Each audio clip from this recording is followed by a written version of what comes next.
47, 40 años después. Lo que habla con Pablo es que no hay muchos libros sobre la época, no hay muchos libros sobre los 60 latinoamericanos, no hay novelas, podrá haber algún cuentito, salvo que hablábamos hoy de Benedetti, podrá haber algún cuentito, pero Benedetti escribió en el momento, no es que escribió después, haciendo otra versión, una crítica con cierta distancia, no escribió en el momento porque el tipo estaba viviendo ese momento. Y entonces yo lo considero muy bienvenido desde ese punto de vista la novela de Pablo, porque, bueno, aparte nos trae memorias, más o menos a lo que tenemos la de Pablo, y somos más o menos la edad. Supongo que sea más viejo. Nos trae memorias y es siempre gracioso. Yo acá siempre trato de explicar a los chicos, a los estudiantes americanos, ¿no? Algunos europeos también, que nosotros en los 80 tuvimos un revival de los 60, ¿no?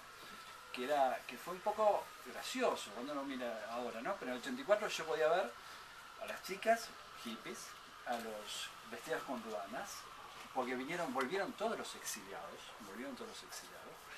y como que volvíamos en los 85, hubo un flash de estamos haciendo la revolución, que duró 2 años, más o menos, y ahí se destrozaron todos los sueños, pero más o menos en esos 2 años, del 84 al 87, yo en Uruguay lo puedo fechar, en Argentina supongo que tienen otras fechas para ver toda esa erupción que hubo de sueños revolucionarios, que volvieron después que caen las dictaduras. Yo lo puedo fechar en Uruguay hasta la ley de caducidad, cuando se acaban los juicios a los militares. Argentina no es historia, pero hay toda una generación que nació a fines de los 60, a principios de los 70, que durante dos o tres años tuvo esa expectativa de estamos haciendo la revolución. Una expectativa sesentista 25 años después, más o menos, ¿no? Cuando caen, bueno, Pinochet cayó un poquito más tarde, pero en el 84 cae Argentina, cae Uruguay, Brasil, por ahí.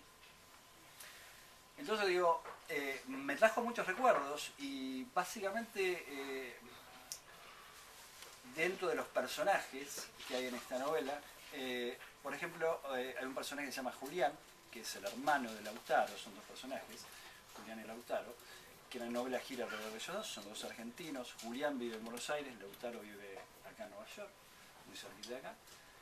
Y Julián tiene cierta fijación con los movimientos guerrilleros, tiene cierta fijación con los atentados, con las actividades, acciones de los movimientos guerrilleros. Y eso no es para nada descabellado. O sea, si más o menos tenemos la misma edad, yo me acuerdo de una época que uno podía ser expulsado del comité si no podía nombrar uno de los 101 nombres de tiro fijo, o Marulanda. Uno tenía que saber el nombre, por ejemplo, cada país latinoamericano, aparte de tener escritores, tenía su propia guerrilla. Bolivia, Guatemala, Chile. Uno tenía que estar empapado en esos conocimientos. O sea, y hay un personaje en esta novela que vive continuamente, parece atrapado en ese tipo de actividades. Pero estamos hablando ahora. O sea, una cosa que nos pasó de los 80 a los 90, en poquito tiempo que uno tenía donde estuviera, en las universidades, en los liceos, en la, ¿cómo se llama? La high school. Uno tenía que estar, de alguna manera, siempre estaba relacionado al comité de apoyo al frente.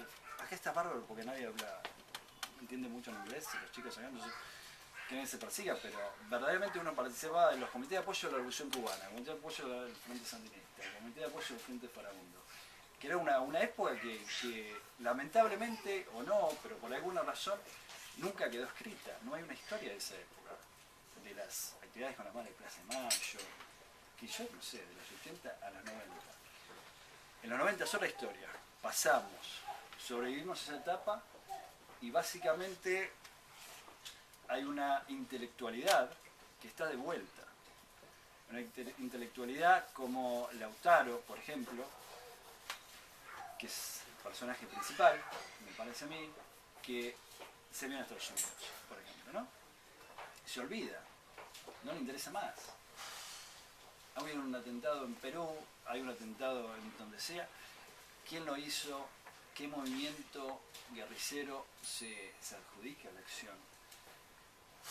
Y realmente, esto va a ser un poquito conversación también con el autor. Hay una cuestión del Lautaro que a mí me quedó colgando. ¿Por qué en Guayú? ¿Por qué un postdoctorado, no, un posgrado. El personaje principal está haciendo un posgrado acá en Nueva York. Doctorado. ¿Ya me preguntaste? Claro, esa es la pregunta. Bien, ok, no la sé, pero voy a inventar algo. No, yo creo que tiene que ver con la necesidad de darle a unos personajes muy enroscados con su propia historia un contraste social, un contraste histórico. No es casual que estos chicos que viven básicamente preocupados por su propia existencia decidan ser historiadores, decidan estudiar la historia latinoamericana y por estar inmersos en ese mundo empiecen a sentir con mayor claridad el contraste entre lo que es la historia que ellos investigan y la propia historia de ellos. Para mí te diría que ponerlos en Nueva York y ponerlos en el ámbito académico fue una función como para condimentar el rol de los personajes, en tanto estudiantes, en la novela. Es un poco extraño, ¿no? Porque al principio parece como la revolución de los PhD en determinado momento, ¿no? Como que eso que puede parecer descabellado. Yo estaba pensando, pero de hecho algunos movimientos revolucionarios nacieron así. O sea, el MLN Tupamaros de Uruguay nació básicamente de la clase universitaria, muy similar a estos chicos, muy similar. Ellos cuando juegan con estas fantasías plantean ser el brazo intelectual de cierto movimiento. ¿No? Entonces, ellos desde la academia creen que pueden tener una visión del terreno muy privilegiada y organizar lo que otros hagan en la región. No, y Sendero Luminoso también. Sendero Luminoso básicamente nació en las aulas universitarias. Sí, exacto. Digo, pero eso, cuando vos elegís exactamente. Sendero Luminoso, que aparece, claro, se debería llamar Sendero Luminoso porque Sendero Luminoso es parte de esta historia, pero vos elegiste por alguna razón Sendero Luminoso o... Bueno, ahí me pasa un poquito lo de uno de los personajes. Fui casi tan caprichoso como el personaje cuando a él le preguntan por qué elige el movimiento guerrillero. Y el título es un juego entre la mención escondida, oculta, a Sendero Luminoso, obviamente, que aparece, que es una referencia que flota alrededor de la trama, y la ironía con lo que vos dijiste al principio, que fue un chiste, pero para mí tiene mucho que ver. Esto de lo budista, de la autoayuda, etcétera, no porque aparezca estrictamente en el libro, pero que vuelve a lo que decía antes, el aspecto individual frente a lo social o lo político.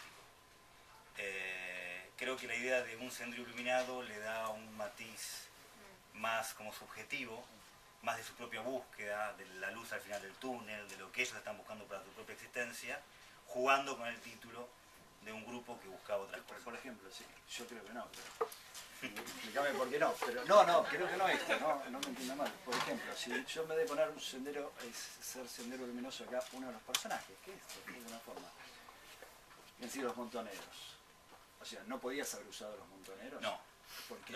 No me haces pensar, lo cual me cuesta, pero...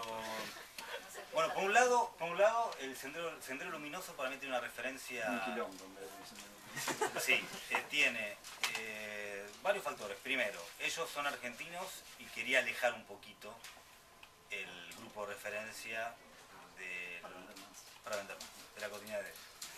Después hay otra cosa que tal vez no convenga decirlo, pero Sendero Luminoso me parece un título muy poético además.